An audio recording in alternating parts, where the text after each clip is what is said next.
Seja bem-vindo ao primeiro episódio do Unifoscast. Esse primeiro trabalho nós estamos apresentando para você aqui diretamente da Unifos. Eu sou o Juliano Jacques, sou acadêmico do curso de Direito e hoje, nesse primeiro episódio, estou acompanhado da Jéssica Macanhã, ela que é acadêmica do 10º semestre do curso de Direito, e também da doutora Lisiane Guerin, ela que é especialista em Direito Previdenciário e também Direito de Família. Seja bem-vindo, seja bem-vinda ao nosso primeiro Unifoscast. Quero começar com a doutora Lisiane. Doutora, bem-vinda, obrigado por aceitar o nosso convite.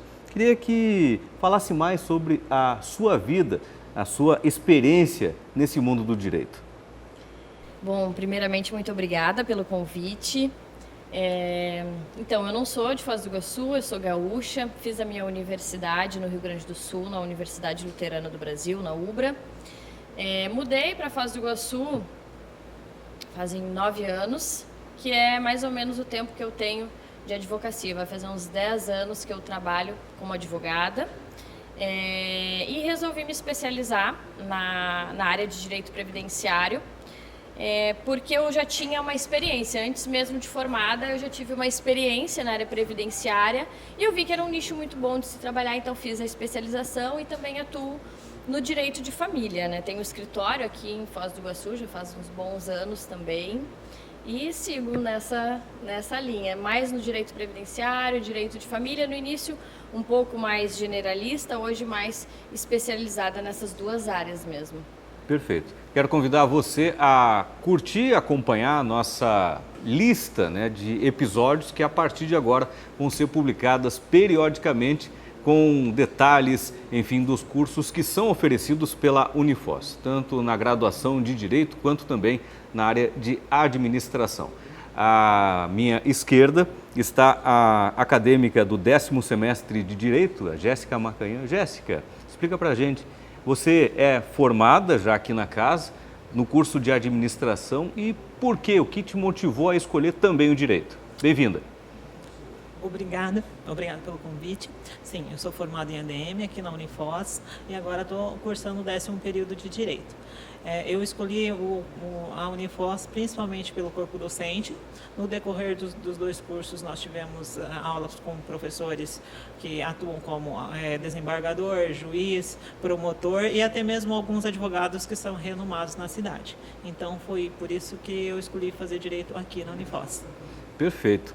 Doutora Lisiane, nesse tempo todo à frente da advocacia, quais são os desafios, enfim, que tem nesta área, que é uma vasta área para se atuar também? Uma mensagem também para os estudantes que estão aí no caminhar e tecendo maiores conhecimentos também no mundo jurídico.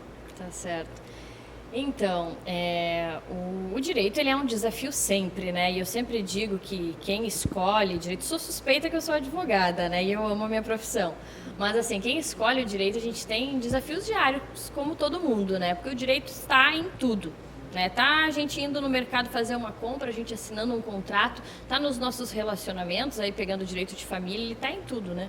Então, iniciando com a dica, né? Pulei a primeira parte, iniciando com a dica, eu acho que o direito ele abre muitas portas. Quem escolhe o direito tem muitas possibilidades e aí se formando já está apto para atuar e, claro, né? Buscando o nicho que gosta mais, a matéria que mais se identifica, vai ter muitas opções de trabalho. Gostando do que faz, com certeza vai ser sucesso. Essa é a dica que eu dou. E os desafios na advocacia, eu acho que, como todas as profissões, exige muita dedicação, né? São muitas horas de estudos. A área previdenciária, por exemplo, a gente tem especificamente muitas atualizações, né? A gente trabalha diretamente com o INSS.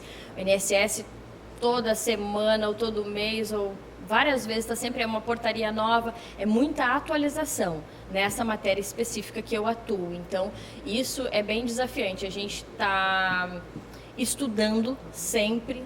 Então, se escolher a área, tem que estar disposto, tem que gostar do que faz, porque o desafio é a gente estar sempre se especializando, se aprofundando e se atualizando nas matérias que a gente tem que dominar, né? Exato, é uma atualização constante, né? E Exatamente. até mesmo da atualização, enfim, da sociedade também, que vai caminhando e essas normas acabam sendo adequadas ao contexto. O direito ele vai justamente se adequando à evolução da sociedade, né? E aí, além disso, a nossa legislação ela vai mudando e a gente vai se atualizando. Eu falo muito disso porque o direito previdenciário tem essa especificidade, né? De muita portaria, decreto e etc. E legislação, reforma previdenciária. Então, a gente tem muito isso. Na advocacia geral, claro que a gente tem muitos desafios também, né? Desafio como mulher, desafio como jovem. Então, a gente vai tendo diversos desafios no decorrer, mas são bons, assim, vale muito a pena. Jéssica, alguma ponderação a fazer? Sim, professora, uma das nossas dúvidas recorrentes como acadêmico, qual seria a diferença entre deficiência e incapacidade para o benefício do INSS?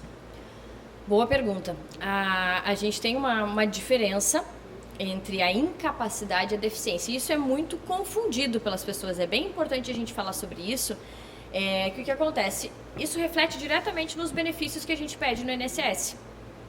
Por exemplo, o auxílio-doença, que hoje, né, com a atualização da reforma previdenciária, é o benefício por incapacidade temporária, e a aposentadoria por invalidez, que hoje é benefício por incapacidade permanente. Aí o nome ele já é bem sugestivo, ele já fala da incapacidade. Só que a gente tem os benefícios que estão relacionados à deficiência. E qual que é a grande diferença? Voltando à tua pergunta, a grande diferença os benefícios por incapacidade, eles estão relacionados a de fato, a pessoa tem uma doença, uma enfermidade, enfim, física ou mental, sensorial, enfim, que não permite que ela consiga trabalhar. De fato, ela está trabalhando, ou ela tem um acidente, ou ela adoeceu, ela não consegue trabalhar. Então, ela está incapacitada para o trabalho. No auxílio-doença, temporariamente. Então, ela vai receber por um período e vai acabar. E na incapacidade permanente, que seria a antiga aposentadoria por invalidez, se constata, né, por laudos médicos, que é uma incapacidade que não vai ter retorno. Então, ela aposenta. A deficiência já é um pouco diferente. Ter uma deficiência, seja ela física, mental, sensorial, enfim, ela não incapacita a pessoa de trabalhar. Muito pelo contrário, né? A gente tem vários estímulos, inclusive, do governo para que pessoas com deficiência, né? A gente tem a lei da inclusão, que elas sejam inclusas no mercado de trabalho. Então, ela pode trabalhar, só que na vida dela, ela tem barreiras, ela tem dificuldade, ela não consegue ter um retorno efetivo, como todas as pessoas, ela tem uma maior dificuldade por causa da deficiência dela. Então, a grande diferença ela está incapaz, ela não consegue trabalhar, inclusive se estiver recebendo benefício não pode, né, trabalhar. E a pessoa que tem uma deficiência, claro que não são todas as deficiências que a pessoa consegue trabalhar, né? A gente tem níveis aí, nível leve, nível moderado e nível grave de deficiência. Mas se ela consegue, ela pode trabalhar efetivamente. Então, soma-se, professora, ela pode estar trabalhando e ao mesmo tempo ela receber o benefício? Não, no caso não. Na verdade, para quem tem a deficiência, ela tem direito a alguns benefícios do INSS, mas estão voltados a quê? Nós temos, por exemplo, a aposentadoria da pessoa com deficiência. Essa aposentadoria, ela vai ter, digamos que algumas vantagens. A pessoa trabalhou muitos anos, se constata o tempo que ela trabalhou com aquela deficiência e ela tem uma diminuição. Então, ela tem um privilégio no tempo. Ela vai contribuir menos, vai trabalhar menos tempo, porque ela trabalhou um tempo, né, mais exaustivo com barreiras. Então, ela tem isso na aposentadoria. E nós temos aí um benefício, aí esse sim, a pessoa não está conseguindo pela deficiência, né? Que é o BPC, o chamado LOAS. A pessoa tem essa deficiência, mas aí ela tem que ser comprovada, pelo menos aí uns 2 anos, e aí recebe o benefício do BPC. O BPC, ele tem uma questão de renda, então vai importar muito com a renda familiar, porque ele é um benefício da assistência social, então ele considera a renda de toda a família, né? Então tem outros requisitos. Agora, como é que acontece a análise desse caso? Vamos supor, tem uma pessoa, ela vai lá, faz a perícia médica e como é que faz a análise também numa outra ótica também do processo todo para obter esses benefícios?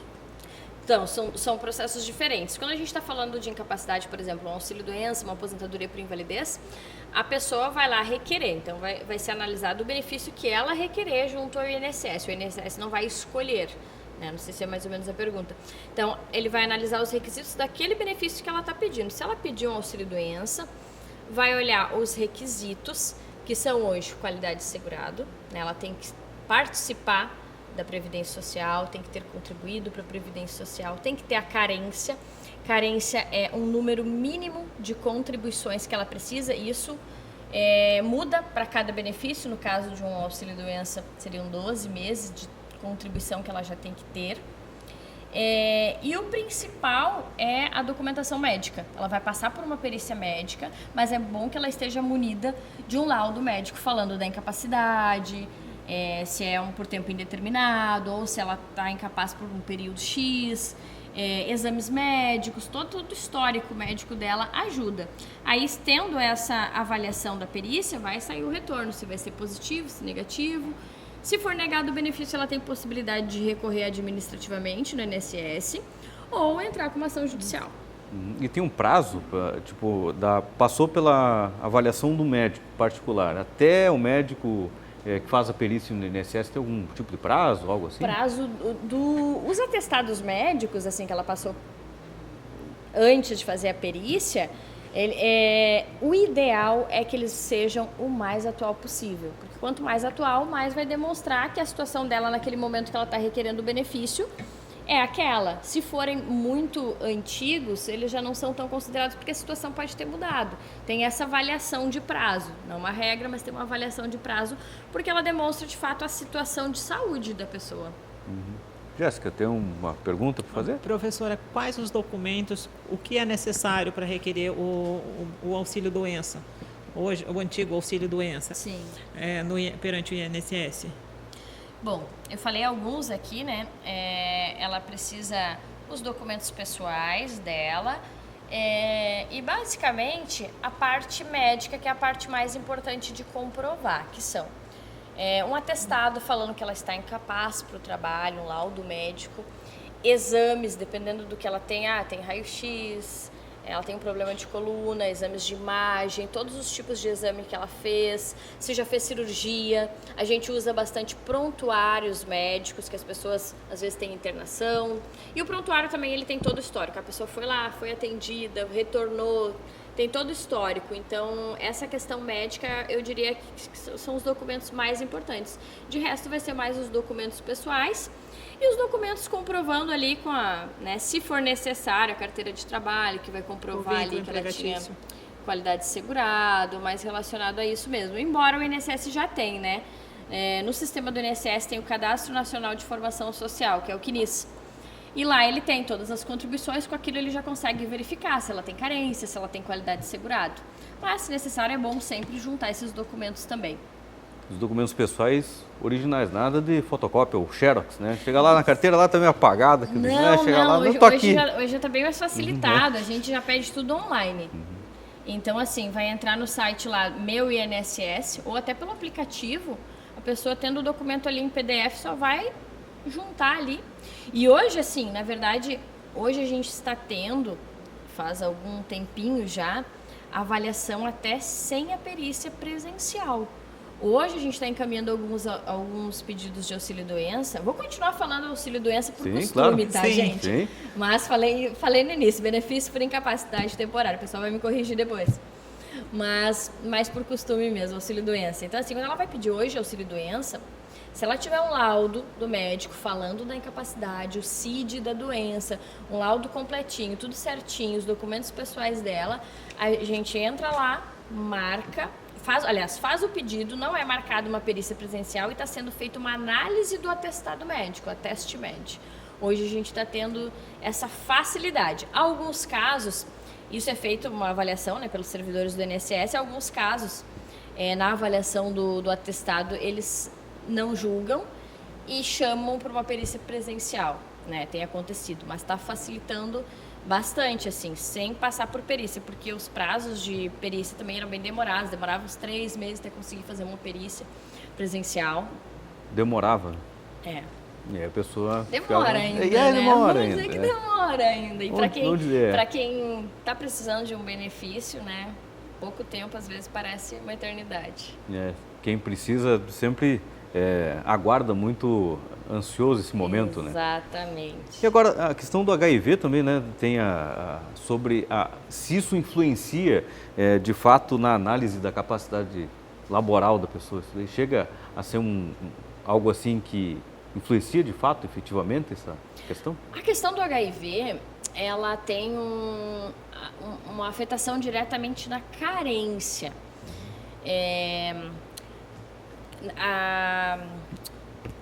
No início, a gente analisa o benefício, a qualidade de segurado, a carência, que é o mínimo de contribuições, e a questão da incapacidade. A questão do HIV, ela afeta diretamente nesse período, né? Que ela exclui, ela exime da carência, no caso. Por exemplo, assim, que é o mesmo caso de um acidente ou uma doença ocupacional. A pessoa começou a trabalhar e adoeceu, no caso, tu perguntaste do HIV, ela adoeceu, e ela não tinha um período de carência, que é o mínimo, no caso, para auxílio doença, 12 meses. E aí, algumas doenças consideradas graves, elas eximem essa carência. Então, ele dá uma facilidade nesse sentido pela gravidade da doença. Jéssica, alguma pergunta? Professora, existe algum tipo de doença que isenta esse tempo de carência perante o INSS? Tem algumas doenças graves que eximem, né, o tempo de carência. Por exemplo, hanseníase, tuberculose ativa, nefropatia grave, cardiopatia, cegueira. Tem uma lista, na verdade, de doenças, a lista volta e meia ela é atualizada e aí ela exime de carência. E junto as doenças ocupacionais, né, LER, DOR, as doenças ocupacionais do trabalho ou algum tipo de acidente também, aí acidente de qualquer natureza. Então, a partir do momento que a pessoa começou a trabalhar e ela adoeceu, não tem carência. Independente do tempo, ela já vai ter direito a receber o benefício. Exatamente. No caso, se ela começou a trabalhar, vamos dar o exemplo CLT, né? Tem a carteira assinada. Sim. Sofreu um acidente ou, né, se verificou que ela adoeceu devido a doença grave, como esses exemplos que eu falei, entre outros, aí ela é isenta de carência. E eu quero dar o recado também para você que está acompanhando o nosso primeiro episódio do Unifoscast. Caso tenha alguma pergunta, chegou em determinado ponto aqui desse episódio, teve alguma dúvida, escreve aí para o endereço que está aparecendo agora no vídeo. Pode ser que a sua sugestão seja o pilar, seja o norteador dos próximos episódios aqui do nosso Unifoscast. Professor, queria perguntar sobre a relevância, então, da classificação dessa incapacidade multiprofissional, né? E também tem a questão do omniprofissional, enfim, tudo na prática efetiva do direito previdenciário. Queria que discorresse um pouco mais sobre esses assuntos. Então, a incapacidade se verifica aí se ela tem uma incapacidade parcial, se ela tem uma incapacidade total, se ela é multiprofissional ou não. E está relacionada mais, de fato, à limitação. A pessoa ela está limitada para a sua atividade laboral habitual, que esse é o requisito que a lei fala, né? Que quem tem direito ao auxílio-doença é quem está incapaz para trabalhar na sua atividade habitual, ou seja, se verifica qual que era a atividade habitual dela, né? Porque às vezes a incapacidade dela, ela é relacionada a uma atividade, mas a outras não.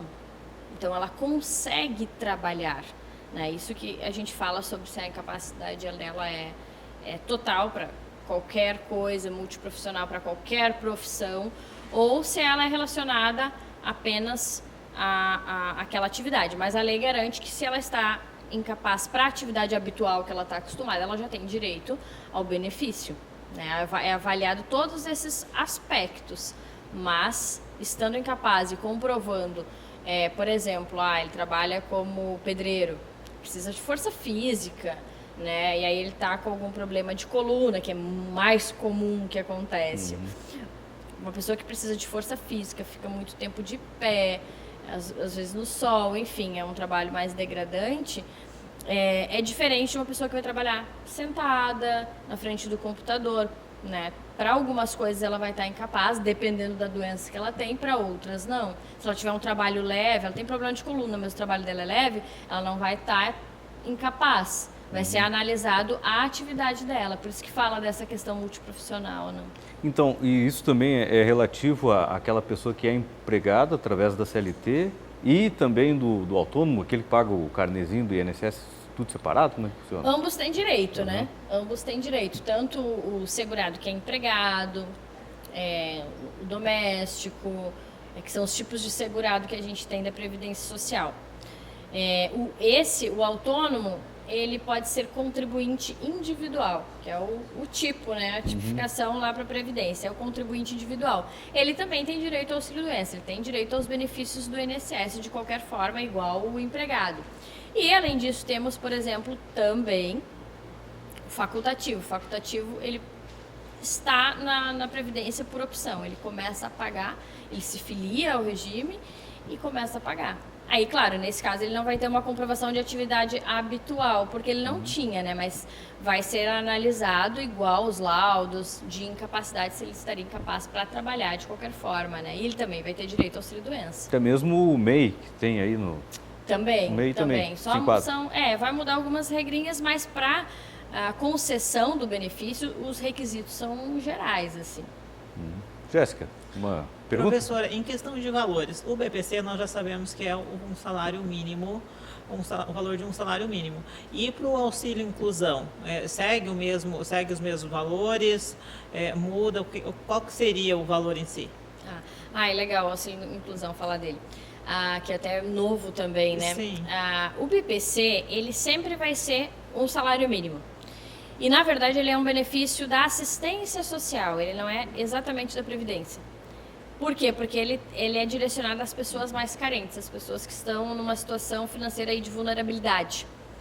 Então, para essas pessoas, ele tem uns requisitos diferentes da incapacidade, ele é destinado à pessoa com deficiência, que nós falamos antes, ou também ele tem um requisito por idade, com 65 anos ou mais. E ele vai avaliar a renda. Então, se a pessoa cumprir os requisitos de concessão do BPC, ela vai receber o BPC. Por que eu estou falando do BPC antes de falar do auxílio inclusão? O auxílio inclusão, na verdade, ele veio como um incentivo de retorno ao trabalho das pessoas que já receberam o BPC. Ou seja, ela estava recebendo o BPC e aí ela conseguiu, né, trabalhar e ela recebe esse incentivo. E aí, por ser esse incentivo, ele não tem o mesmo valor, ele é a metade do valor do BPC. Então, se ela conseguir um trabalho acessado, o benefício, o BPC, e ela recebe a metade do valor pela metade, que seria o auxílio inclusão. Exatamente, metade de um salário mínimo, no caso, né? Porque o BPC sempre, até hoje, um salário mínimo. Então, ela vai receber a metade desse benefício. É bem inclusão mesmo, é um incentivo que ela está retornando aí ao mercado de trabalho. Exatamente. E o BPC tem algum tipo de desconto, assim, tributário, algo assim? Então, o BPC, ele, como eu falei, ele é da assistência. Porque todos os benefícios da Previdência, eles precisam de contribuição. Tem que pagar a INSS. Eu digo, inclusive, para os alunos, eu comentei. O pessoal tem um mito, né? O pessoal fala assim, minha vizinha, ela é aposentada. Mas ela nunca contribuiu para a Previdência. Encostada, né? Encostada. Encostada. Muito encostada, Isso, né? Vou encostar aqui. O pessoal fala assim, minha vizinha é aposentada, mas ela nunca pagou o INSS. Não, isso não existe. Então, assim, a Previdência, ela tem um caráter de contribuição. Ela precisa de contribuição. Se tu nunca pagou o INSS, não vai ter benefício. Mas o BPC, ele é da assistência. Então, ele é voltado para as pessoas mais carentes. Por isso que ele tem um requisito de renda. Então, assim, a pessoa pode nunca ter pago o INSS na vida. ela fechou 65 anos de idade, se a renda familiar dela for de 1/4 de salário mínimo por pessoa da casa, e claro, daí ela tem que estar cadastrada no CRAS, né, no Cadastro Único, tem que estar com o cadastro atualizado. Se ela cumprir os requisitos, ela vai receber. Aí o pessoal costuma, é uma aposentadoria. Na verdade, não é uma aposentadoria, né? Falando a nomenclatura certa, mas ela pode receber esse benefício. Ou ainda, que não tenha 65 anos, mantém esses requisitos de renda e se ela tiver uma deficiência, ela também recebe o BPC. E até quando vai o recebimento desse benefício? Ele só vai cessar se cessar o fato gerador, né? Se ela tinha uma deficiência que tem alguma solução, por exemplo, né? A pessoa tinha cegueira, mas consegue fazer uma cirurgia, recuperar, né? Aí vai cessar o benefício. O de idade aí também vai se acompanhando, que ele pode ser cessado em ambos os casos, se verificado que a renda familiar aumentou. Né? Porque a gente tem tudo meio ligado. Por exemplo, mora os pais e o filho e tal. E aí ele assinou a carteira. Essas informações são interligadas. Aí consegue se verificar que a renda familiar aumentou, ele pode perder direito ao benefício. E o pagamento, como é que ocorre? A pessoa tem que ir lá na porta do INSS, lá, vem pegar meu benefício, ou não? Como é que funciona? É um cheque que chega na casa?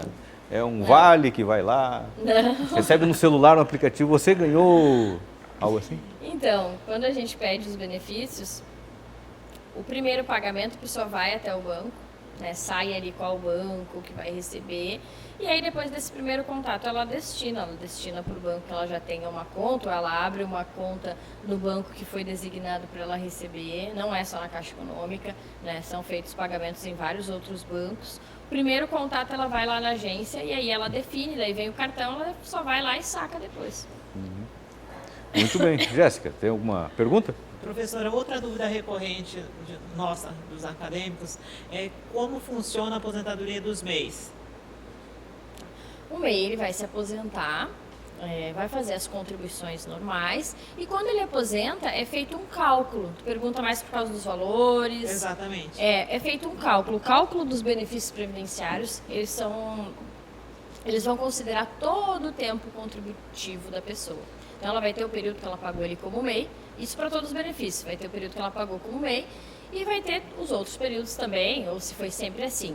Mas o cálculo ele é de julho de 94 até a data que a pessoa vai aposentar, é feito um cálculo da média das contribuições e vai ser definido. Mas os benefícios não são inferiores a um salário mínimo. O único benefício que pode ser inferior é o auxílio acidente. A gente falou do auxílio inclusão, que é um auxílio novo agora, né? De resto, os benefícios pelo menos tem que ser um salário mínimo.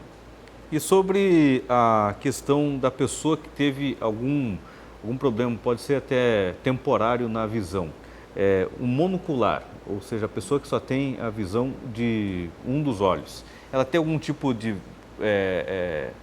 vantagem ou alguma coisa assim que ela pode voltar a trabalhar? Como é que fica o benefício com relação a essa pessoa?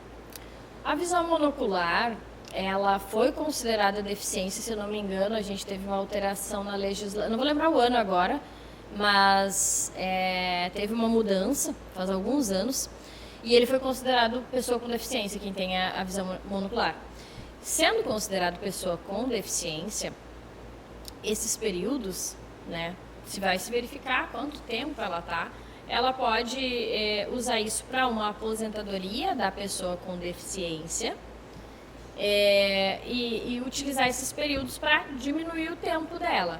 Só que daí vai ter que comprovar quantos anos que ela tem a deficiência, ela também tem um tempo mínimo de contribuição, mas ele pode ser um gerador de diminuir o tempo dela de trabalho, usar essa deficiência, né, esse período, por causa daquela questão inicial que eu falei sobre as barreiras, né, a dificuldade que a pessoa tem, efetivamente. Perfeito. Agora, também uma pergunta assim que geralmente gera dúvida, e principalmente, né, nas rodas de família, nos domingos. Como é que faz para se aposentar? Que a pessoa, não, eu quero me aposentar, eu estou com 65 anos, não consigo. Fui no INSS, não me falaram nada. Essa é muito fácil. Essa é muito fácil. Procura um advogado especialista em direito de previdência. Tá aí, essa exatamente, é por aí Não. mesmo. Assim, a primeira coisa que a gente precisa avaliar, a pessoa quer aposentar. A gente tem vários tipos, né, de aposentadoria. É interessante, os brasileiros não fazem, né? Não são precavidos, assim, previdentes, né? Que a previdência vem disso, né? A gente precisa fazer uma análise de todo o tempo contributivo que a pessoa teve. Porque, além do que ela paga do INSS, a gente pode analisar, e aí a gente faz o que a gente chama de planejamento previdenciário, a gente analisa o quê? Quanto tempo ela tem de pagamento do INSS, seja, paguei um período carnezinho, ou, eu CLT, eu trabalhei como empregado, enfim, pagava. Ela pode ter lá na sua infância, na sua adolescência, um período rural, também a gente não falou. Ela pode ter um período rural, ela pode ter em algum momento trabalhado na vida dela com um agente nocivo, que aí isso também dá uma diminuição no tempo, porque pode ser considerado período especial. Então, a primeira coisa é avaliar, é saber, né, a vida contributiva dessa pessoa em todos esses aspectos. Quanto tempo tu tem de efetivamente pago do INSS? Teve algum outro período que trabalhou como rural, trabalhou no campo? Enfim, fazer essa avaliação total, né, de todos os períodos. Aí a gente pode ver se ela vai se encaixar numa aposentadoria por idade, ou numa aposentadoria rural completa, ou numa aposentadoria híbrida, que ela vai usar o tempo rural e vai usar o tempo urbano. Numa aposentadoria da pessoa com deficiência, que a gente comentou agora, ela vai ter uma diminuição de tempo. O professor também tem uma diminuição aí de 5 anos para homem e para mulher de tempo. Avaliar o que ela pagou, basicamente, lá do INSS e fazer um cálculo para ver se ela cumpre o requisito das aposentadorias vigentes. E, claro, nos casos de doença, de incapacidade, aí já é um pouco diferente, porque a aposentadoria por invalidez, quando a gente estava falando da carência, ela tem a mesma carência que o auxílio-doença, 12 contribuições. Então, ela pode ter trabalhado 2 anos na vida e ela ficou incapaz, ela vai cumprir esse período de carência e ela vai estar aposentada, né? Então, avaliar realmente a situação, o histórico contributivo da pessoa e o histórico de saúde, que são mais importantes. Isso conta no momento ali de aposentar. Sim, porque aí a gente verifica tanto a parte da deficiência para uma aposentadoria da pessoa com deficiência, quanto uma aposentadoria por invalidez. Então, o primeiro episódio do Unifoscast se encaminha para o final, mas antes, queria ouvir da professora Lisiane Guerin uma mensagem de motivação, tanto para os acadêmicos que estão chegando aqui na Unifos, quanto também aos que estão nesse momento se encaminhando até mesmo para o fim do semestre ou, quiçá, para quem está concluindo a graduação. Então, para os iniciantes, eu diria que vão ter um caminho longo a percorrer.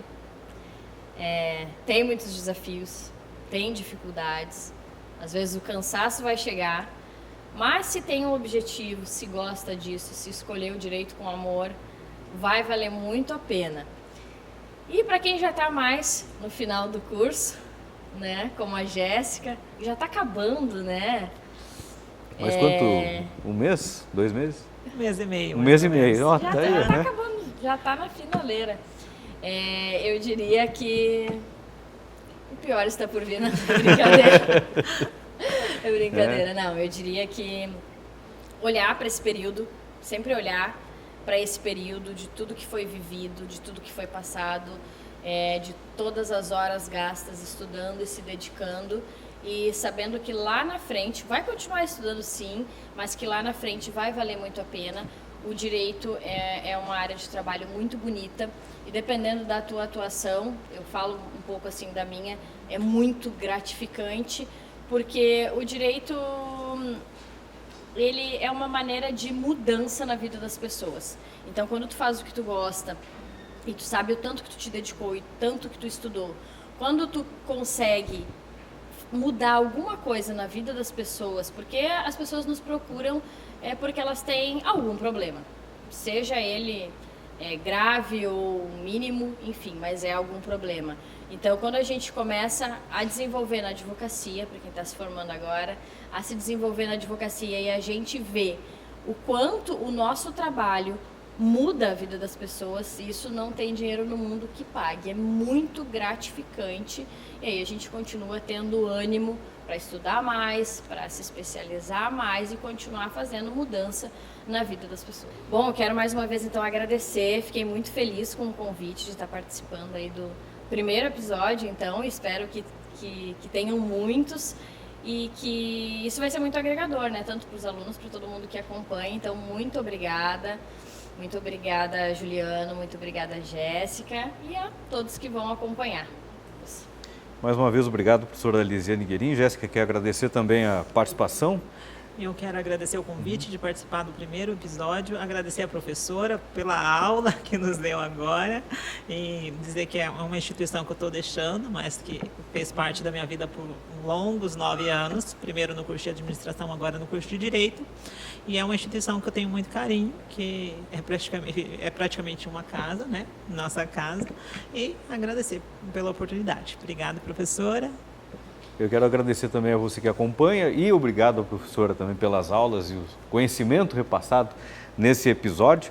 E é o convite para você acompanhar o nosso Unifoscast a partir de agora com publicações periódicas relativas ao mundo jurídico e também do mundo da administração, enfim, de empresas. Obrigado mesmo pela sua atenção acompanhando o nosso primeiro episódio e fica o convite para acessar a nossa plataforma e acompanhar os demais episódios aqui do Unifoscast. Obrigado, até mais, tchau, tchau. Obrigada.